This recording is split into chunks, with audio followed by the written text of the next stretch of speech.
Hello civil engineers, मेरा नाम है Shajib. I am professional estimation and costing engineer और आप सभी इंजीनियर्स के लिए कॉर्पोरेट ट्रेनर। तो आज का जो हमारा वीडियो का टॉपिक है, इसमें हम बात करने वाले हैं आरएफआई के बारे में। तो बहुत सारे लोगों ने आरएफआई के बारे में सुना होगा, जिसका अगर हम फुल फॉर्म की बात करें तो ये है आपका रिक्वेस्ट फॉर इन्फॉर्मेशन आरएफआई, जो कि कंस्ट्रक्शन में बहुत ही इंपॉर्टेंट डॉक्यूमेंट है। जब कभी भी आपको किसी भी चीज़ की डिटेल्स नहीं मिलती हैं ड्राइंग्स में, चाहे किसी भी ड्राइंग्स में, चाहे आपकी आर्किटेक्चरल ड्राइंग्स हो, स्ट्रक्चरल ड्राइंग्स हो, जब भी कभी आपको डिटेल्स नहीं मिलेंगी, कुछ भी आपको रिक्वेस्ट करना है इन्फॉर्मेशन के रिगार्डिंग, कुछ भी आपको चीज़ नहीं मिल रही है, तो एज ए कॉन्ट्रैक्टर फर्म आप क्या करेंगे, आप अपने क्लाइंट से रिक्वेस्ट करेंगे कि ये डिटेल्स यहाँ पर ड्राइंग्स में इस डिज़ाइन में प्रोवाइडेड नहीं है, तो वो हमें दीजिए ताकि हमारा काम लेट ना हो, हम अपना काम कंटिन्यू कर सकें। और जिस तरीके से स्टूडेंट्स पूछते हैं, जैसे कि हम लोग ट्रेनिंग प्रोवाइड करते हैं, तो उसमें हम बताते हैं कि ये डिटेल्स इसमें ड्राइंग में नहीं है, लेकिन अभी क्या है कि इसका एग्जीक्यूशन कंप्लीट हो चुका है, ये प्रोजेक्ट कंप्लीट हो चुका है, तो हम यहाँ पर इस डिटेल्स को बस एज्यूम कर सकते हैं। लेकिन अगर आप ड्यूरिंग एग्जीक्यूशन बात करें तो आप उस डिटेल्स को अपने जो आपका क्लाइंट है, जिसने डिज़ाइन किया है प्रोजेक्ट, या फिर आपका जो भी स्ट्रक्चरल इंजीनियर है, उससे आप कनेक्ट करके वहाँ पर रिक्वेस्ट कर सकते हैं। उस इन्फॉर्मेशन को आप वहाँ से मांग सकते हैं कि ये इसमें डिटेल्स प्रोवाइडेड नहीं है, तो आप उन डिटेल्स को हमें दे दीजिए ताकि हम अपना वर्क जो है कंटिन्यू कर सकें। तो इसके लिए आप ऐसा नहीं है, आप कॉल करके नहीं बोलेंगे, आप एक प्रोफेशनली आप एक लेटर बनाएंगे जिसको हम बोलते हैं आरएफआई। एक तरीके का ये डॉक्यूमेंट है, रिक्वेस्ट फॉर इन्फॉर्मेशन। तो ये रिक्वेस्ट फॉर इन्फॉर्मेशन कैसे बनाया जाएगा, क्या क्या चीज़ें इसमें इंक्लूडेड रहेंगी, वो सारी चीज़ें आज मैं इस वीडियो में आपको बताने वाला हूं। तो प्लीज़ इस वीडियो को लास्ट तक बने रहिए आप, ताकि आपको अच्छे से समझ आए कि अगर आपके पास डिटेलिंग नहीं है किसी भी चीज़ की, तो आप कैसे उसकी रिक्वेस्ट इन्फॉर्मेशन डाल सकते हैं।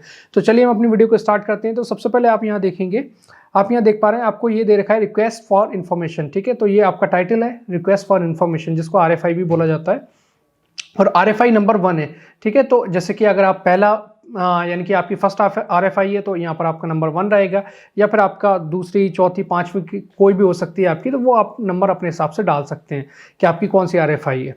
इसके बाद आप यहाँ देखेंगे तो यहाँ पर आपका आता है 2, यानी कि 2 किसको जा रहा है, आप किसको भेज रहे हैं, आप अपने स्ट्रक्चरल इंजीनियर को भेज रहे हैं या फिर आप किसी आर्किटेक्ट को भेज रहे हैं, किसको आप भेज रहे हैं, तो उसका नाम यहाँ पर आप मेंशन करेंगे कंपनी के नाम के साथ।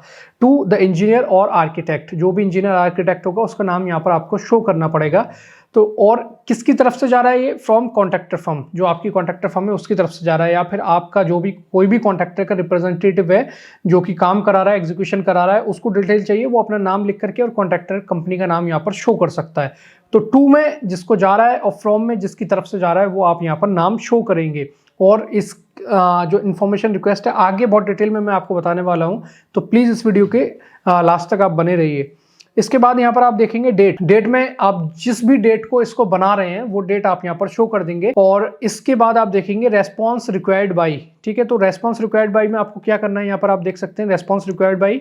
तो इसमें आपको वो डेट दिखानी है जिस डेट तक आप इसको चाहते हैं, क्योंकि अब ऐसा भी होगा कि आपने प्लानिंग करके रखा हुई प्रोजेक्ट की, आपको पता है कि इस डेट तक हमें ये काम कंप्लीट करके देना है, तो फिर आप क्या करते हैं, हर एक चीज़ की, हर एक इंडिविजुअल आइटम की आप प्लानिंग करते हैं। तो उस प्लानिंग से पहले आप चाहते हैं कि आपके पास इसकी डिटेलिंग आ जाए, ताकि आपकी प्लानिंग के हिसाब से काम हो सके। आपने जो प्लान करके रखा हुआ है कि हम मान लीजिए इसको 15 फरवरी से स्टार्ट करने वाले हैं, तो आप चाहते हैं कि ये 10 फरवरी तक आपके पास आ जाए, ताकि आपको एक हफ्ता भी मिल जाए काम को प्लानिंग करने के लिए, उसको एग्जीक्यूट करने के लिए। तो यहाँ पर आप बता रहे हैं कि रेस्पॉन्स रिक्वायर्ड बाई, यानी कि आप इसको 10 फरवरी तक हमको दे दीजिए, रिक्वायर्ड है 10 फरवरी तक आप इसको हमें डिटेल को दे दीजिए, हम आपको टाइम दे रहे हैं। ठीक है, 31 जनवरी को हम इसको बना के दे रहे हैं, और 10 फरवरी यानी कि 10 दिन आपके पास हैं, आप 10 दिन में इसको मुझे प्रोवाइड कर दीजिए ताकि मैं अपना काम कंटिन्यू कर सकूं। इसके बाद आप देखेंगे रेफरेंस नंबर। तो रेफरेंस में जो भी आपके पास है, जो भी ड्राइंग वगैरह जो आप अटैच करेंगे इसके साथ, वो आप यहाँ पर शो कर सकते हैं। प्रोजेक्ट का नेम क्या है, प्रोजेक्ट का नाम आप यहाँ पर दिखाएंगे, ये देखिए प्रोजेक्ट का नाम आप यहाँ पर शो करेंगे। ठीक है, और इसके बाद साइट लोकेशन क्या है, ये आप यहाँ पर शो करेंगे, साइट लोकेशन। ठीक है, साइट लोकेशन आप दिखा देंगे जो भी है। तो ये बेसिक डिटेल है, यानी कि 2 किसकी तरफ से जा रहा है, फ्रॉम 2 मतलब कि किसको जा रहा है, फ्रॉम किसकी तरफ से जा रहा है, डेट आप किस डेट को बना के दे रहे हैं, एक डेट आपने रिक्वायर्ड दे दी कि इस डेट तक मुझे आप कंप्लीट करके दे दीजिए। रेफरेंस क्या है, प्रोजेक्ट का नाम क्या है, प्रोजेक्ट का टाइटल जो रहता है वो प्रोजेक्ट का नाम रहेगा। साइट लोकेशन क्या है, लोकेशन आप एड्रेस जो है साइट का वो डाल देंगे यहाँ पर। इसके बाद मेन चीज़ आती है, तो ये तो सारा बेसिक डिटेल था जो मैंने बताया, लेकिन अब मेन चीज़ आती है कि आपको किस तरीके से यहाँ पर दिखाना है। तो यहाँ पर आप 2 विंडो देख रहे हैं, एक आपको दिखा रहा है इन्फॉर्मेशन रिक्वेस्ट और दूसरा आपको दिखा रहा है रिमार्क्स। ठीक है, तो इन्फॉर्मेशन रिक्वेस्ट में क्या रहेगा, रिमार्क्स में क्या रहेगा। तो रिमार्क्स में आपका रहेगा जो आपको अगर मान लीजिए आपका ये प्रॉब्लम सॉल्व कर देता है, आपका क्लाइंट, आपका जो भी स्ट्रक्चरल इंजीनियर है, तो वो रिमार्क्स में यहाँ पर दे देगा कि ये अभी इस तरीके से कंप्लीट हो चुका है, ठीक है। उसको मैं आगे भी बता रहा हूँ। और इन्फॉर्मेशन रिक्वेस्ट में जो कॉन्ट्रैक्टर है, यानी कि जिसको प्रॉब्लम है, जिसको डिटेल्स चाहिए, वो अपना मैटर यहाँ पर लिखेगा। तो यहाँ पर अब आपका पूरा मैटर लिखा जाएगा। अब मैटर में आप क्या लिख सकते हैं यहाँ पर, तो इसको हम देख लेते हैं। तो इसके बाद आप देखेंगे यहाँ पर ये, अब यहाँ पर आपको मैटर में क्या लिखना है। तो मैटर में मैंने लिख दिया है ये, आप यहाँ पर देख सकते हैं, ये देखिए। अब सबसे पहले आप दिखाएंगे यहाँ पर कि आपको मैटर किस तरीके से बनाना है। तो उसके लिए हमें एक एग्जांपल लेना पड़ रहा है कि मान लीजिए हमें बहुत सारी डिटेल्स, कोई भी प्रॉब्लम आपकी हो सकती है, कोई भी डिटेल नहीं दी हुई है, चाहे कोई एक्सक्रीशन से रिलेटेड है, कोई फुटिंग से रिलेटेड है, कोई राफ्ट फाउंडेशन से रिलेटेड है, कॉलम है, आपका कोई भी डिटेल्स हो सकता है आपको प्रोवाइडेड ना हो। और ऐसा होता है बहुत सारी जगह आपका साइट पे ऐसा होता है कि ड्राइंग्स का रिवीजन किया जाता है। तो अब यहाँ पर आप देख पा रहे हैं, सबसे पहले यहाँ पर हम देख रहे हैं information request to provide column details for first floor. यानी कि हम किसी भी चीज़ की जब रिक्वेस्ट करेंगे तो सबसे पहले आपको एक सब्जेक्ट टाइप उसमें डालना पड़ेगा, जिसमें हम डाल रहे हैं इन्फॉर्मेशन रिक्वेस्ट, यानी कि हम रिक्वेस्ट कर रहे हैं for information to provide column details for first floor. हालांकि हमारे पास कॉलम की डिटेल्स हैं, लेकिन अब उसमें कमी क्या रह गई है, उसको हम आगे लिख रहे हैं। यहाँ पर आगे हम उसको समझाने की कोशिश कर रहे हैं। We refer to the structural drawing of columns showing sectional details but for C4 and C7 is not given in the drawing। यानी कि हम बता रहे हैं इसको, we refer to the structural drawing, हम स्ट्रक्चरल ड्राइंग की बात कर रहे हैं जिसमें कॉलम की सेक्शनल डिटेल्स को दिया हुआ है, लेकिन उसमें C4 और C7 कॉलम की डिटेल्स नहीं दी हुई है, सेक्शनल डिटेल्स। तो जब हमें काम स्टार्ट करना है तो C4 या C7 या कोई भी कॉलम सही, सारी की सारी डिटेल्स हमें चाहिए, क्योंकि हमें अपने प्लानिंग के हिसाब से काम करना है। तो यहाँ पर हमने उसको बताया कि C4 और C7 जो कॉलम है उसकी सेक्शनल डिटेल्स इस ड्राइंग में नहीं है। तो हम उससे बोल रहे हैं we are planning to commence the execution of first floor columns from 15 Feb, यानी कि 15 फरवरी से हम अपना काम स्टार्ट करने वाले हैं।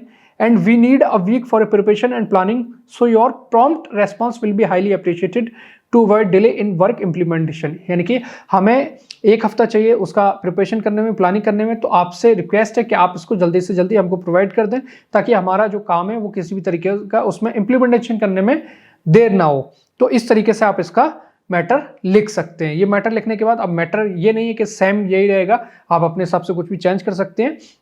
मैंने जस्ट फॉर एक एग्जांपल आपको समझाया है यहाँ पर। इसके बाद आप रिमार्क्स में, तो अगर आपको मिल जाता है तो वो इश्यू रिजॉल्व करके लिख देगा कि हाँ मैंने ये दे दिया, ठीक है। अब नीचे क्या रहेगा आपका, तो रिक्वेस्ट इश्यूड बाय, यानी कि आपकी किसके थ्रू रिक्वेस्ट जो है वो इशू की गई थी। तो यहाँ पर आप जो भी कॉन्ट्रैक्टर का रिप्रेजेंटेटिव है उसका नाम यहाँ पर जाएगा कि किसके थ्रू ये बनाई गई है। जैसे कि मेरे थ्रू बनाई गई है ये, तो मैं अपना नाम यहाँ पर शो कर देता हूँ, ठीक है, रिक्वेस्ट इशूड बाय शाजिब। और इसके आगे मैं अपनी कंपनी का नाम लिख दूंगा, रीइंफोर्स कंस्ट्रक्शन प्रोजेक्ट्स, ठीक है। तो इस तरीके से मैंने यहाँ पर शो कर दिया अपना नाम।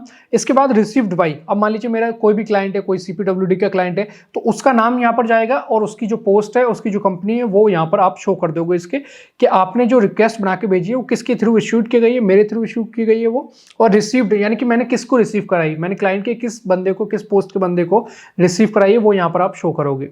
इसके बाद जब वो आपको सॉल्व करके देगा तो वो बोलेगा इन्फॉर्मेशन इशूड बाय, यानी कि इन्फॉर्मेशन जो थी वो इशू हो गई है, वो अपना नाम देगा कि मेरे थ्रू ये इशू हुई है। और रिसीव्ड बाय, अब मेरी कंपनी में यानी कि कॉन्ट्रैक्टर कंपनी जो भी इसको रिसीव करेगा वो अपने नाम पे यहाँ पर रिसीव करा लेगा कि हाँ ठीक है ये इन्फॉर्मेशन इन्होंने प्रोवाइड की, तो यहाँ पर वो रिसीव कर लेगा।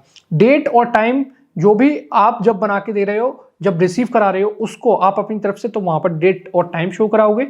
और जब वो आपको दे रहा है तो आप उसके जब आपको मिल रहा है, वो जब इंफॉर्मेशन मिल रही है तो उस टाइम पे आप वहाँ पर डेट और टाइम को यहाँ पर मेंशन करोगे। तो इस तरीके से आप अपना मैटर बना सकते हो। ये आपकी RFI कहलाती है। तो आई होप यहाँ बहुत अच्छे से आपको सारी चीज़ें समझ में आ गई होंगी कि किस तरीके से आप इसको बना सकते हैं। तो अगर ये वीडियो आपको पसंद आई है तो प्लीज़ इस वीडियो को लाइक कीजिए, हमारे रीइंफोर्स के चैनल को सब्सक्राइब कीजिए और ज़्यादा से ज़्यादा इस वीडियो को शेयर कीजिए। Thank you so much.